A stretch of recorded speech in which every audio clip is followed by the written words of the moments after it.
جی السلام علیکم۔ کئی سالوں سے ہم ایک نام سن رہے ہیں، عافیہ صدیقی۔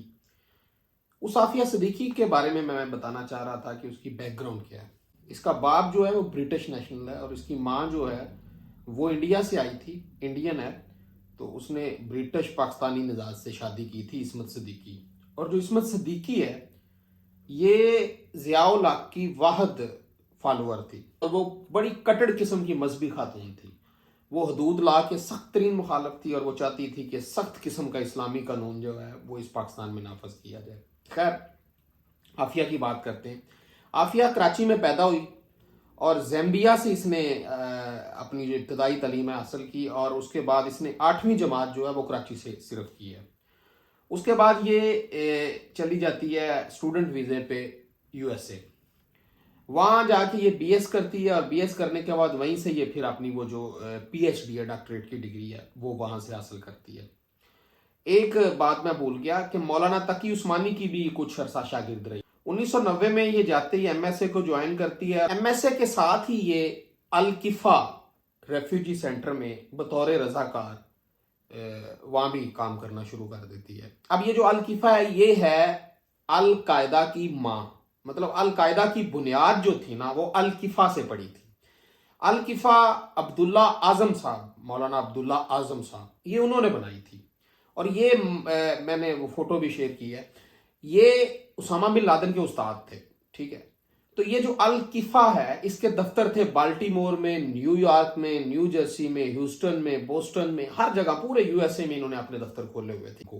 اور یو ایس اے میں اکیلی ایک خاتون، اکیلی واحد، ون اینڈ اونلی، وہ تھی عافیہ صدیقی، جو ان بوسنیا کے مجاہدین کے لیے فنڈ ریزنگ کرتی تھی الکفا اور ایم ایس اے کے تھرو۔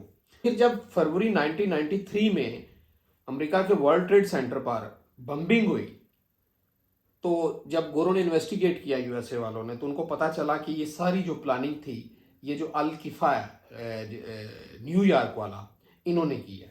الکفا سے انہوں نے رمزی یوسف جو 1993 کی جتنی بھی بمبنگ ہوئی تھی اس کا ماسٹر مائنڈ تھا، رمزی یوسف کو پکڑ لیتے ہیں۔ جب رمزی یوسف پکڑا جاتا ہے تو اس کے ای میل اکاؤنٹ کھولے جاتے ہیں، تو اس ای میل اکاؤنٹس میں جو مسلم گروپس تھے مجاہدین کے یا جہادی تنظیموں میں، ان میں جو فنڈ ریزنگ کے لیے پیسے اکٹھے کرنے کے لیے ای میلز جاتی تھی وہ تھرو عافیہ جاتی تھی۔ مطلب ان کا جو کمپیوٹر نیٹ ورک تھا جہاں سے یہ فنڈنگ کے لیے لوگوں سے ریکویسٹ کرتے تھے کہ ہمیں پیسے دیں، مجاہدین کو ضرورت ہے، اسلام کو ضرورت ہے، یہ کرنا ہے، وہ کرنا ہے، وہ سارا نیٹ ورک جو تھا وہ یہ بی بی عافیہ صدیقی سنبھالتی تھی۔ یوسف نے یہ بھی بتایا کہ ہمارا اگلا ٹارگٹ جو ہے وہ بروکلن برج ہے اور جو نیو یارک کی نیو جرسی کو ملاتی ہے ٹنل، وہ بھی ہم نے اڑانی ہے۔ اور ساتھ ہی اس نے رمزی یوسف نے یہ بھی انکشاف کیا کہ ہم ورلڈ ٹریڈ سینٹر پہ ایک بڑا حملہ کرنے جا رہے ہیں جو ہم دوبارہ کریں گے۔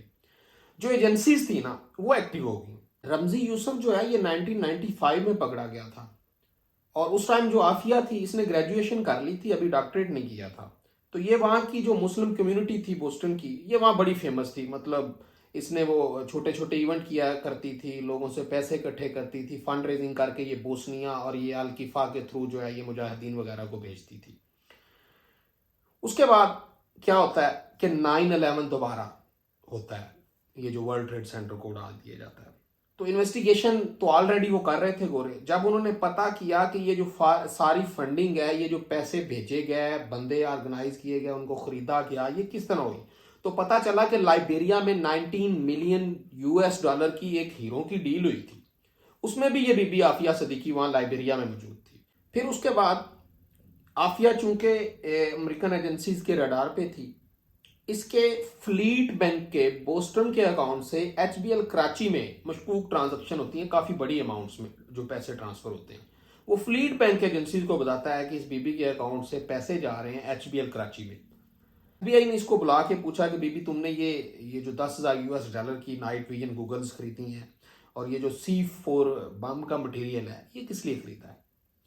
اب اس کے پاس کوئی جواب نہیں تھا، یہ وہاں پریشان ہوگی۔ اس نے ٹائم مانگا الٹیمیٹلی کہ مجھے تھوڑا ٹائم دے، میں آپ کو اسسٹ کرتی ہوں، یہ ساری صورتحال کلیئر کرتی ہوں۔ انہوں نے کہا ٹھیک ہے۔ یہ راتوں رات وہاں سے فلائٹ پکڑتی ہے، یہ 2002 کی بات ہے، تو یہ کراچی آ جاتی ہے۔ پھر 2003 میں FBI سارے ایویڈنس اکٹھے کر کے ایک گلوبل الرٹ جاری کرتی ہے عافیہ صدیقی کا موسٹ وانٹڈ لیڈی. ٹھیک ہے. جب صورتحال یہاں تک پہنچ جاتی ہے تو اس کا جو پہلا خامن تھا جو امریکن ہے وہ اس کو طلاق دے دیتا ہے. القاعدہ سے اس کے کیونکہ پہلے ہی سارے معاملات بڑے فٹ تھے تو یہ القاعدہ کے کمانڈر سے جو کویتی ہے، آپ اس کو چیک کر سکتے ہیں گوگل پہ جا کے، عمار البلوچی، جو اس وقت بلوچستان میں تھا، طالبان کا لیڈر تھا، یہ اس سے شادی کر لیتی ہے. پھر اسی کے ساتھ یہ افغانستان چلی جاتی ہے کیونکہ ایجنسیز اس کے پیچھے لگی ہوئی تھی، موسٹ وانٹڈ لیڈی تھی. تو یہ 5 سال جو ہے نا یہ کسی کو نظر نہیں آتی. اسی دوران وہ جو شیخ خالد ہے وہ بھی پکڑا جاتا ہے. وہ جو شیخ خالد ہے وہ یہ جو 9/11 ہوا تھا سیکنڈ والا، اس میں وہ ماسٹر مائنڈ تھا. وہ بھی بتا دیتا ہے کہ ہم نے جو جتنی پلاننگ کی تھی اس میں جو منی لانڈرنگ تھی وہ ساری تھرو عافیہ ہم کرتے. ٹھیک ہے، ساری ٹرانزیکشن تھرو عافیہ ہوتی تھی. تو وہ الخالد بھی یہ بات کنفرم کر دیتا ہے کہ ہمارے ساتھ اکیلی خاتون عافیہ جو ہے وہ ہماری مدد کر رہی ہے. 5 سال غائب رہنے کے بعد یہ غزنی افغانستان میں پکڑی جاتی ہے. اس کو سزا ہو جاتی ہے، اور سزا جب ہوتی ہے تو پاکستانی گورنمنٹ پہ یہ جو ایک جماعت اسلامی والے یہ پریشر بلڈ کرتے ہیں، جی پاکستان کی بیٹی پکڑی گئی، یہ ہو گیا وہ ہو گیا. مشرف پہ الزام لگتا ہے کہ اس نے ڈالر لے کے اس کو دے دیا، حالانکہ ایسی کوئی بات نہیں. یہ بی بی 95 سے ان کے رڈار پہ تھی، پکڑی گئی، سزا ہوگی. لیکن پاکستانی گورنمنٹ اس ٹائم کی بات کر رہا ہوں، 2 ملین US$ وہاں کے مہنگے ترین وکیلوں کو دیتی ہے کہ اس بی بی کو چھڑوائیں، ہماری جان چھڑائیں، یہ بدنامی ہمارے گلے پڑ رہی ہے. چند سوال میں آپ سے پوچھنا چاہتا ہوں کہ ہمیں آج تک ایک سٹوری سنائی جا رہی ہے کہ وہ پاکستان کی بیٹی ہے اور اس کے ساتھ بڑی زیادتی ہوئی ہے، وہ بے گناہ ہے. اگر وہ واقعی بے گناہ ہے، اس کا جو پہلا خامن تھا وہ امریکن ڈاکٹر جو تھا، اس نے اس کو طلاق کیوں دی؟ نمبر 1. نمبر 2، یہ ایک بھولی بالی سیدھی سادی خاتون نے ایک طالبان کے کمانڈر عمار البلوچی سے شادی کیوں کی؟ ٹھیک. اور اگر یہ عافیہ واقعی بے گناہ ہے اور اس کا ٹیرورزم سے کوئی تعلق نہیں، تو پھر یہ جتنی بھی جہادی تنظیمیں یہ ابھی تک اس کی رہائی کا مطالبہ کیوں کر رہی؟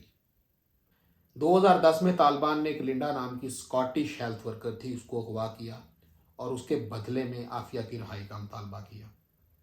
پھر 2011 میں ہی ایمن الزاروی نے افغانستان میں ایک ہیلتھ ورکر تھا وارن وینسٹن، اس کو اغوا کیا اور اس عافیہ کی رہائی کا مطالبہ کیا.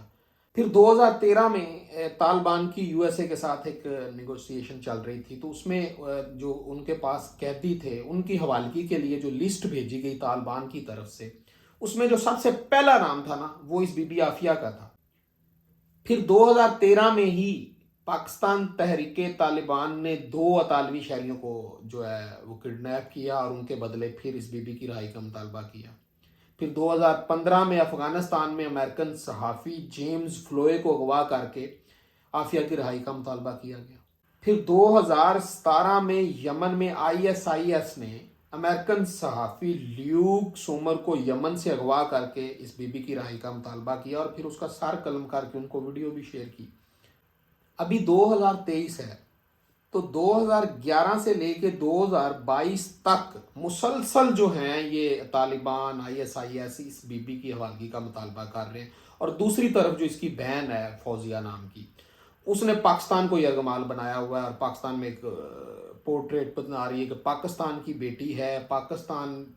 آپ مجھے یہ بتائیں کہ اس بی بی عافیہ نے پاکستان کے لیے کیا کیا ہے؟ پاکستان میں پیدا ہونا پاکستانی ہونے کی سند نہیں ہے.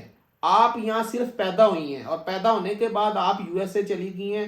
ساری زندگی آپ نے USA میں گزاری ہے، فنڈ ریزنگ کی ہے، جہادی تنظیموں کی مدد کی ہے، اور اس کے علاوہ آپ نے کچھ نہیں کیا. پاکستان کے لیے اگر آپ نے کوئی کام کیا ہے تو وہ بتا دیں.